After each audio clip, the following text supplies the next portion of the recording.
রাম শিক্ষানুরাগী সুবক্তা, আমরা অনেকেই এই অঞ্চলের অনেক মানুষই আমাদের সৌভাগ্য হয়েছে ওর বক্তৃতা শোনার। আজকেও আমরা শিক্ষা সম্বন্ধে ওর মূল্যবান কথাবার্তা শুনব।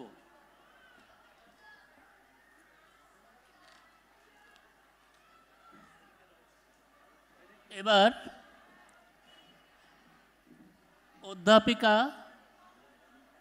রুনু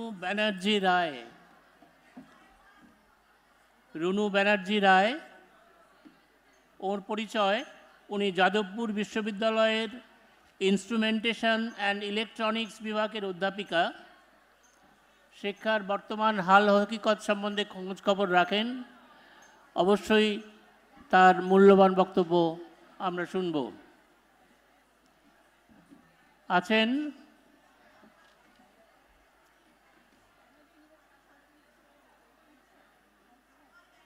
অধ্যাপক Rana Ray, Indian Institute of Science, Engineering Science and Technology, Shibpur. আগে Bengal College of Engineering Shibpur ছিল। তার এরোস্পেস ইঞ্জিনিয়ারিং অ্যান্ড অ্যাপ্লাইড মেকানিক্সের অধ্যাপক। বিজ্ঞান ও প্রযুক্তির সীমারেখা ছাড়িয়ে শিক্ষার অন্যান্য বিষয়েও তার আগ্রহ প্রচুর। আমরা এই সুবক্তার বক্তব্য শুনব। প্রসঙ্গত, অধ্যাপক রানা রায় এবং অধ্যাপিকা রুনু ব্যানার্জি এরা আমার স্নেহভাজন, এরা ভাই বোন সম্পর্কে, এরা ভাই বোন, কাছাকাছি দশঘরার ভূমিপুত্র, দশঘরার বিখ্যাত রায় ফ্যামিলির এরা সদস্যা। এছাড়াও আমাদের মধ্যে আজকে আছেন অধ্যাপিকা ডক্টর রেবা মুখোপাধ্যায়, অবসরপ্রাপ্ত vice principal, JD Birla institute. তাকেও আমরা বরণ করে নেব।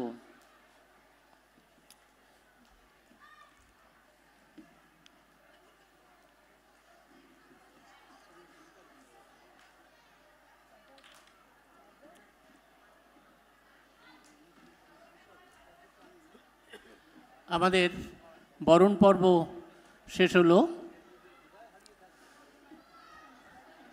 সরাসরি আলোচনা পর্বে যাওয়ার আগে আমি আজকের এই বিষয়টি সম্বন্ধে সামান্য দু চারটি কথা বলবো। অত্যন্ত প্রাসঙ্গিক বিষয় আমার মতে। আশা করি আজকের বিদগ্ধ আলোচকরা এ বিষয়ে তাদের মূল্যবান মতামত জানাবেন। আমরা সমৃদ্ধ হব, কিছু দিগদর্শনও পাবো হয়তো। ব্রিটিশরা এদেশের তাদের শাসনকাজ সুষ্ঠুভাবে পরিচালনায় সহায়তা দেওয়ার জন্য উপযোগী করে তুলতে এদেশের মানুষদের জন্যে যে শিক্ষা ব্যবস্থা চালু করেছিলেন, 1947-এর 15ই আগস্ট স্বাধীনতা অর্জনের পরও অনেক দিন ধরে সেই ব্যবস্থায় হুবহু চালু ছিল। আমার মনে পড়ছে, আমরা যখন 7-8-এ পড়ি, আমার থেকে সিনিয়র যারা আছেন তাদেরও মনে পড়বে, কতখানি ব্রিটিশদের সঙ্গে আমাদের ইংল্যান্ডের ইতিহাস মুখস্থ করতে হতো, ভারতের নয়, ইংল্যান্ডের ইতিহাস। তো সেই অবস্থার কিছুটা পরিবর্তন হয়েছে সময়ের সঙ্গে সঙ্গে। তবে সময়ের সঙ্গে সঙ্গে, বিজ্ঞান প্রযুক্তির সঙ্গে সঙ্গে সেই পরিবর্তন যথেষ্ট কিনা, পর্যাপ্ত কিনা, সে বিতর্ক থামবার নয়। আজকের দিনের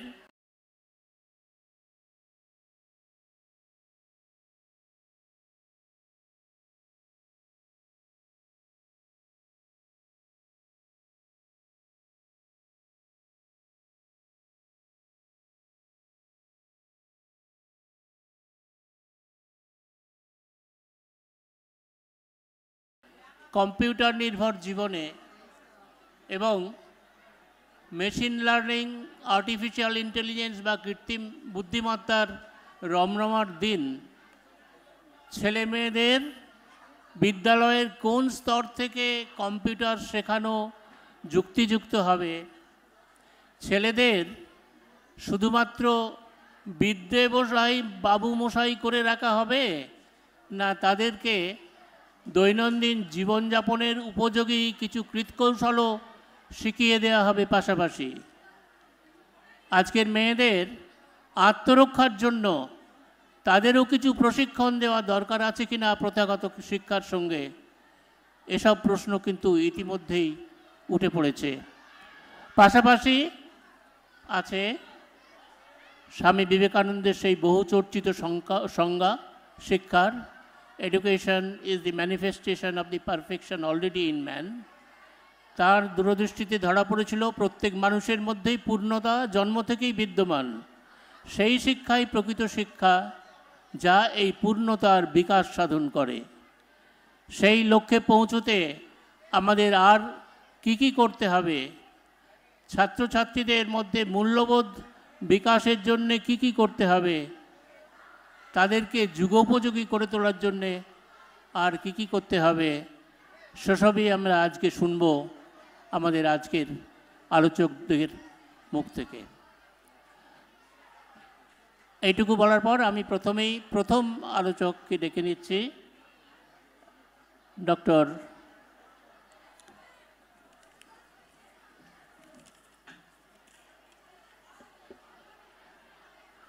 অধ্যাপিকা রুনু ব্যানার্জি রায়।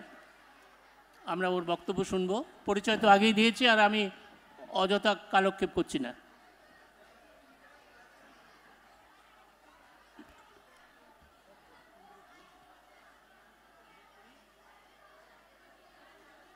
নমস্কার। আমার সামনে উপস্থিত, মঞ্চে উপস্থিত সকল সুধীবৃন্দ, মঞ্চে যারা আছেন তারা সবাই অত্যন্ত বিদ্বজ্জন, সম্মানীয় অতিথি। আমার সামনে যারা রয়েছেন স্কুলের শিক্ষক, অশিক্ষক কর্মচারী, অনেক অভিভাবক এবং ছাত্রছাত্রীরা, আমার শিক্ষকরাও এখানে রয়েছেন। আমি একটুখানি বলে নিই, আমি 10ঘরা স্কুল থেকে পাস আউট, মাধ্যমিক উচ্চ মাধ্যমিক 10ঘরা স্কুল থেকে পড়েছি। এই স্কুলের সাথে এই স্কুলে আমি মাত্র দুবার এসেছি, এর আগে এটা থার্ড টাইম এলাম। দুবার এসেছি। এখানে আমাদের হাই সেকেন্ডারি সেন্টার হতো, এই পরীক্ষা দিতে একবার এসেছি। আর ক্লাস 8-এ যখন পড়তাম এখানে কোনো একটা কম্পিটিশন ছিল, সেটায় পার্টিসিপেট করতে এসেছি। তো প্রথম আমি আজকের এই যে আলোচনা সভা, বিদ্যালয় শিক্ষা যুগোপযোগী পরিবর্তন, এই একটা অন্য রকমের ভাবনার বিষয় কর্তৃপক্ষ যে উপস্থাপন করেছেন, প্রথমত আমি ধন্যবাদ জানাই আমাকে এই আলোচনা সভায় আমন্ত্রণ জানানোর জন্য, বিশেষ করে তপন নন্দী স্যার, যিনি আমাদের আলাদা করে আমন্ত্রণপত্র পাঠিয়েছেন, যোগাযোগ রেখেছেন, বারবার আসার জন্য বলেছেন। এবার বিষয়ে ঢোকা যাক। এই বিষয়টা কর্তৃপক্ষ ঠিক কেন সিলেক্ট করেছেন তাদের ভাবনা থেকে আমার যা মনে হয়,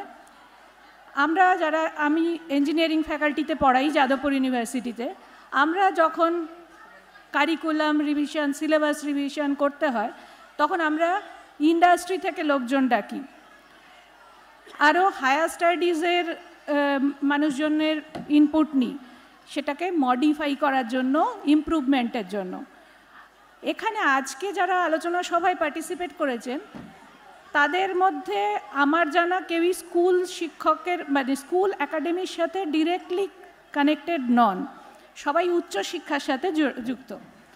তো হয়তো এরকম একটা ভাবনা থেকে ডাকা যে ছাত্ররা স্কুল এডুকেশনের পরে যখন কলেজে যাবে বা হায়ার স্টাডিজে যাবে, তাদের অ্যাডাপ্টেবিলিটি বা অ্যাডজাস্টমেন্টের যে ইস্যুটা থাকে, সেই জায়গায় কোথাও একটা ব্রিজ বানানো, হয়তো এরকম কিছু একটা ভাবনা থেকে এইরকম একটা আলোচনার কারণ। এবার এখানে বলার এই বিষয়ে স্কুল একাডেমিক্সের প্রথম জিনিস হচ্ছে স্কুলে যা পঠন পাঠন হয়, তো স্কুল অ্যাকাডেমিক্সে যা পঠন পাঠন হয় তার কারিকুলাম বা সিলেবাস কোনোটাই কিন্তু স্কুল তৈরি করে না, পর্ষদ থেকে তৈরি হয়। এবং এই বিষয়ে প্রচুর ভাবনা চিন্তা একদম ন্যাশনাল লেভেলে, স্টেট লেভেলে সব জায়গায় করা হচ্ছে এবং তার জন্য অনেক পরিবর্তন হয়েওছে। বিশ্বনাথ স্যার প্রথমেই যেটা বললেন যে আমরা মানে একসময় আমরা ব্রিটিশ হিস্ট্রি পড়েছি, তারপরে তার মডিফিকেশন হচ্ছে, এখন কি পড়া হচ্ছে, এই পার্টটা হচ্ছে পুরোটাই পঠন পাঠন সংক্রান্ত। তো আমরা যেহেতু স্কুলে এখানে যারা আছেন, ধরুন আমি কিছু ইনপুট দিলাম যে স্কুলের এই বিষয়গুলো নিয়ে পড়াশোনার ভালো মন্দ দিক নিয়ে, তাতে কিন্তু স্কুল কিছু অ্যাকশন নিতে পারবে না। তার কারণ হচ্ছে কি পড়াতে হবে, কারিকুলাম কি হবে, সিলেবাস মানে কন্টেন্ট কতটা, সেটা কিন্তু পর্ষদ থেকে বেঁধে দেওয়া আছে। ইমপ্লিমেন্ট করার দায়িত্ব হচ্ছে স্কুলের। এবং আমি ডিরেক্টলি স্কুল এডুকেশনের সাথে যুক্ত নয়, কিন্তু অ্যাজ এ স্টেক হোল্ডার আমি যুক্তই, কেননা আমার মেয়ে ক্লাস 11-এ পড়ে। ফলে ওকে 11 অবধি পড়াতে আমাকে মোটামুটি এখনকার শিক্ষা ব্যবস্থার সঙ্গে আমার যথেষ্ট যোগাযোগ রয়েছে। সেখানে আমার ইনপুট দেওয়ার মানে কারিকুলামে ইনপুট দিয়ে আমি কিন্তু কিছু বদল করতে পারবো না। ভালো হচ্ছে না মন্দ হচ্ছে এই বিষয়টা নিয়ে আমি খুব বেশি কমেন্ট করতে চাই না। আমার যা মনে হয়, যেহেতু এগুলো অনেকেই ভাবনা চিন্তা করে করছে, এখন সিলেবাসের মধ্যে বা কন্টেন্ট ধরতে গেলে অনেক বেশি বাড়ানো হয়েছে, কিন্তু পরীক্ষা পদ্ধতিতে অনেক পরিবর্তন আনা হয়েছে।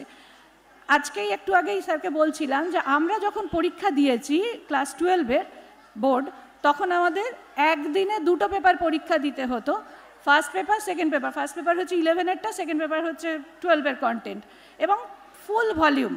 একটা কেমিস্ট্রির এরকম বই ফার্স্ট ইয়ারের ফার্স্ট পেপারের, 11-এর, আর একটা এরকম বই সেকেন্ড পেপারের, এই পড়ে আমাদের পরীক্ষা দিতে যেতে হতো।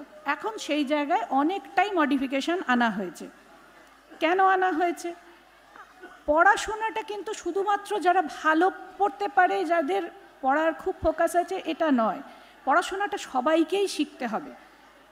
তার জন্য পরীক্ষা ব্যবস্থা, কারিকুলাম, কন্টেন্ট, এই সব জিনিসেই মডিফিকেশন করা হচ্ছে।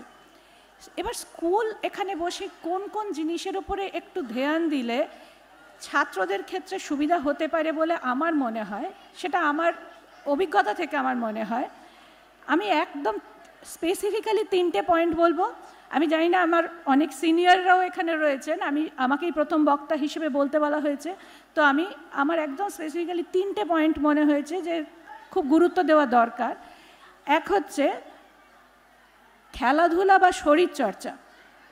স্কুলে পড়াশোনার পাশাপাশি এই বিষয়টায় ভীষণভাবে গুরুত্ব দেওয়া দরকার। আজকাল বাচ্চারা ভীষণভাবে মোবাইল, কম্পিউটার, ল্যাপটপ, ইন্টারনেটে অ্যাডিক্টেড হয়ে যাচ্ছে। এটা আমার মনে হয় শহর গ্রাম নির্বিশেষে হচ্ছে, কেননা ফোন এখন সবার হাতে আছে। এবং এর ভালো দিক আছে, কিন্তু সেই ভালো দিকটা বাচ্চারা এখনও ইউটিলাইজ করতে শেখেনি। তার ফলে ছাত্রদের যেটা হচ্ছে, সার্বিক ক্ষতি হচ্ছে। আজকাল খেলতে যাওয়া ভুলেই যাচ্ছে। আমি খেলা মানে কিন্তু মাঠে নেমে খেলার কথা বলছি। খেলা শুধু শরীর ভালো হয় এটা না, মন ভালো হয়, মাথা পরিষ্কার হয়, মানুষের সাথে শেয়ার করার অভিজ্ঞতা তৈরি হয়। খেলতে গেলে ভাগ করতে শিখতে হয়, লেগে গেলে একজন আরেকজনের ব্যথার উপশম করার চেষ্টা করে। এইগুলো না হলে স্বার্থপরতা, ঈর্ষাকাতরতা, এই জায়গাটা বেড়ে যাচ্ছে। এই জন্যে আমার মনে হয়েছে স্পেসিফিক্যালি এইটা স্কুল বা অভিভাবক সবার, এবং কো কারিকুলার অ্যাক্টিভিটি, মানে শুধুমাত্র পড়াশোনা করতে হবে বলে আমি শুধু বই পড়ি আর আমি কিছু পারি না আর কিছু করি না, আমার বাচ্চাকে আমি সেটাই শিখতে বলছি যেটা করলেও ভালো রেজাল্ট করে ভালো জায়গায় পৌঁছাতে পারবে, এইটা নয়। এর সাথে সাথে একটা অ্যাক্টিভিটিতে উৎসাহিত করা। তাতে করে এখন কিন্তু আমাদের সময় না বলা হতো যে বাকিগুলো কিন্তু অপশনাল, আমাদের তাই বলা হতো যে পড়াশোনাটাই তোমার জীবনের সবথেকে বড়, ভাবনাটাই আমাদের ওরকম ছিল যে পড়াশোনাটাতেই মেজর ফোকাস রাখতে হবে, বাকিগুলো হলে হলো, না হলে না হলেও। তা নয়, এখন কিন্তু যে ভালো ছবি আঁকতে পারে তারও ইকুয়াল ইম্পর্টেন্স আছে, সে ইকুয়ালি ভালো কেরিয়ার তৈরি করতে পারে একজন ভালো পড়াশোনা করা ছেলের মতোই। তার মানে কি পড়াশোনা বাদ দিয়ে না, বেসিক এডুকেশন সবার লাগবে। এই কারণেই কিন্তু এডুকেশন পলিসিগুলোকে অনেকটাই আগের তুলনায় সহজ করা হচ্ছে, বা পদ্ধতিগতভাবে পরীক্ষা বা এই ব্যবস্থাগুলোতে অনেকটা আগের তুলনায় সহজ ব্যবস্থা আনা হয়েছে সম্ভবত। তো এইটা আমার ফার্স্ট পয়েন্ট। সেকেন্ড পয়েন্ট, এই জায়গাটায় এই যে খেলাধুলো বা এইসবে, যেহেতু এটা গ্রামের স্কুল, গ্রামের এই জায়গাটায় আমার মনে হয় অনেকটা অ্যাডভান্টেজ আছে। অনেক খোলা জায়গা আছে, খোলা মাঠ আছে, ছেলেমেয়েদের খেলবার সুযোগ আছে, যে জায়গায় শহরের ছেলেমেয়েরা অনেকটা ডিপ্রাইভড হয়।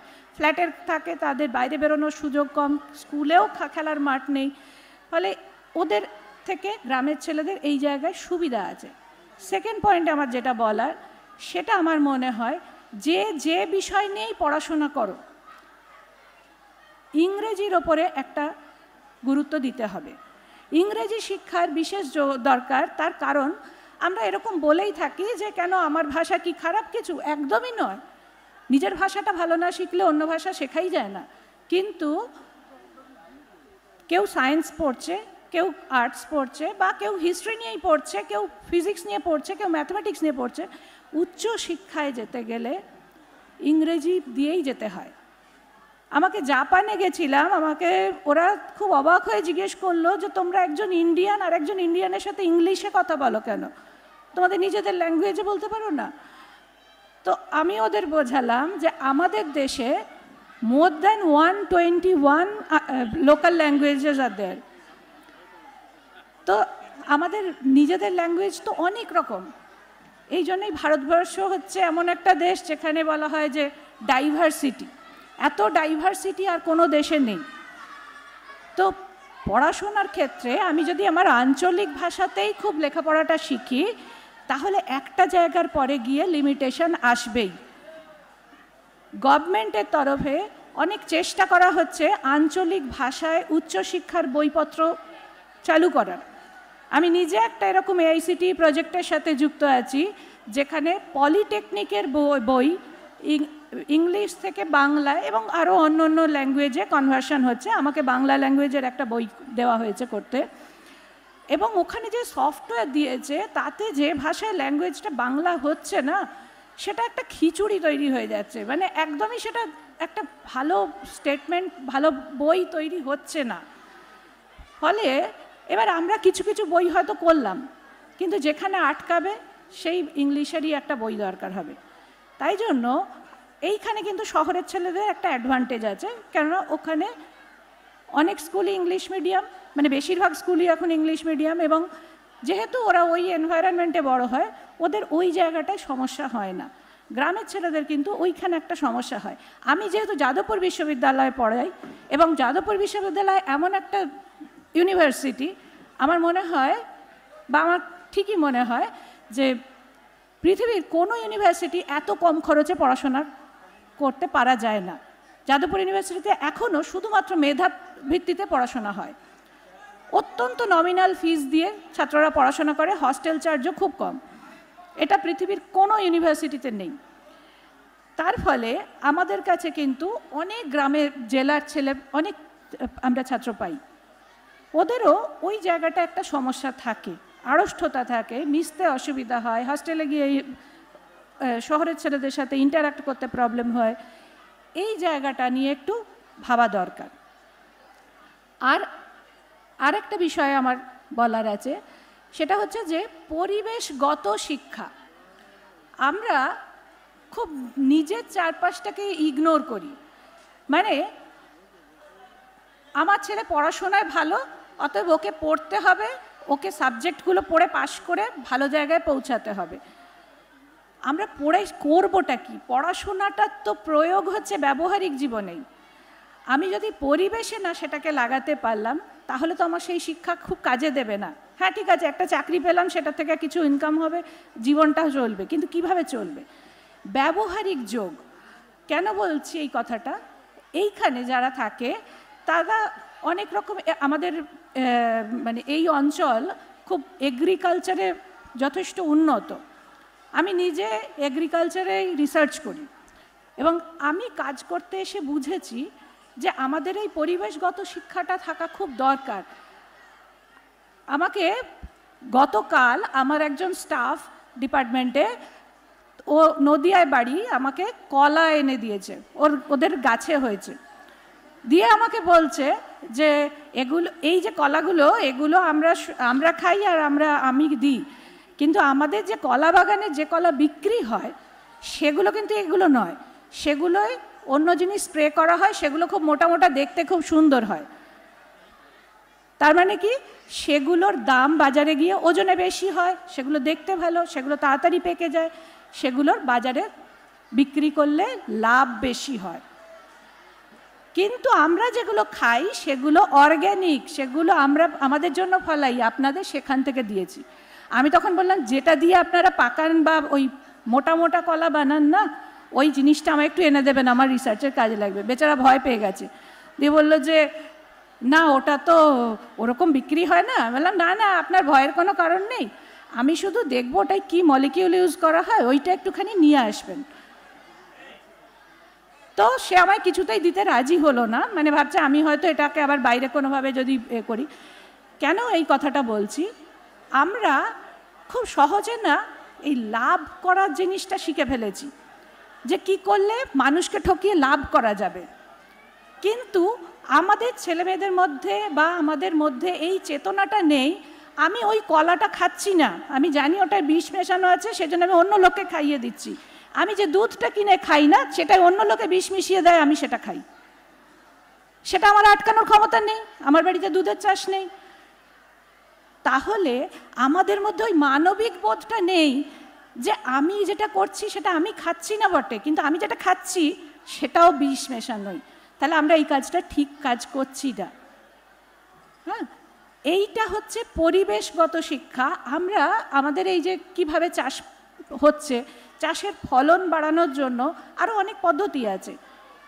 এই ফলন বাড়ানো কিভাবে যায়, এবং আমার সাথে 10 ঘর অঞ্চলেরও দু একজন ফার্মার যারা কিনা অ্যাপ্লিকেশানে আছেন, যারা কিনা কাজ করেন হাতে করে, তাদের সাথে আমার যোগাযোগ আছে যে ওরা কি বীজ ইউজ করে, কিভাবে সেটাকে স্টোর করে, কতদিন সেটাকে রাখে, তারপর তার থেকে কি কি ধরনের ক্ষতি হতে পারে।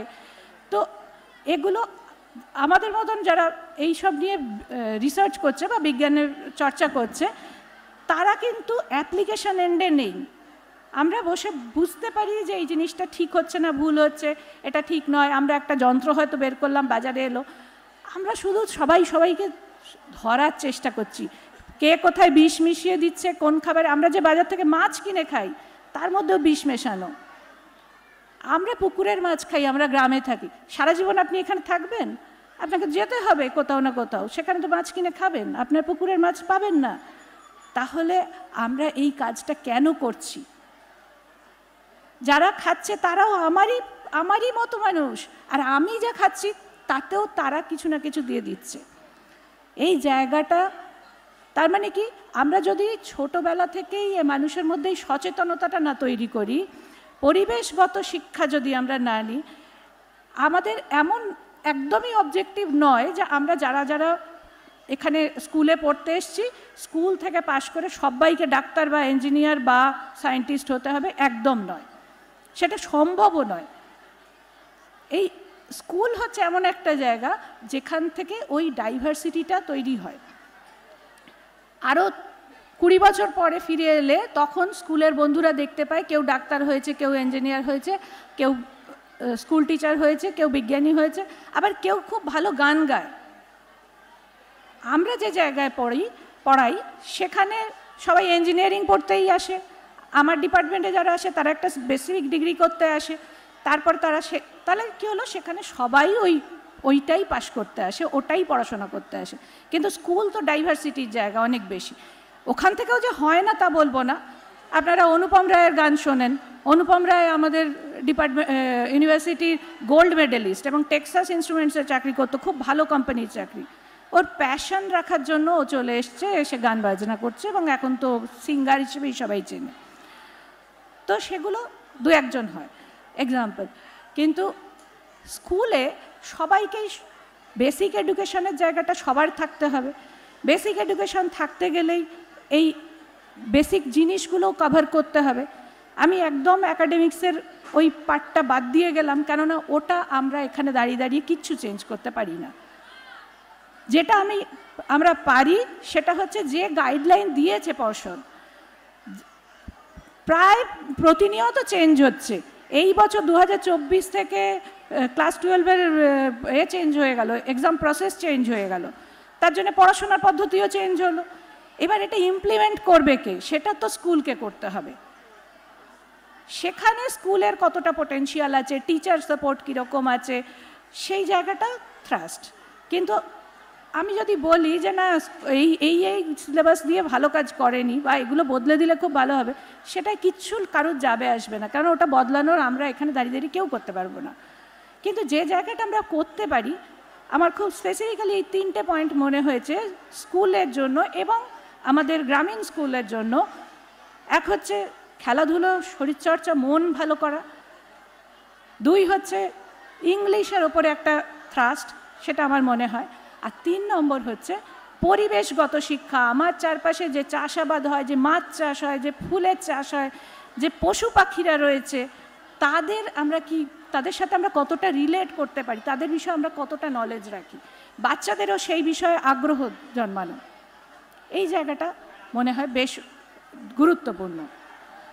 শেষকালে বলি যে পড়াশোনা তো শুধু বইতে হয় না। এই স্কুলেরই পাঠ্য বইয়ে কবিতা সুনির্মল বসুর বিশ্বজোড়া পাঠশালা মোর, সবার আমি ছাত্র, নানান জিনিস নতুনভাবে শিখছি দিবারাত্র। এই পৃথিবীর বিরাট খাতায় পাঠ্য যেসব পাতায় পাতায়, শিখছি সেসব কৌতূহলে, নেই দ্বিধা লেশ মাত্র। এই বলেই শেষ করি। নমস্কার।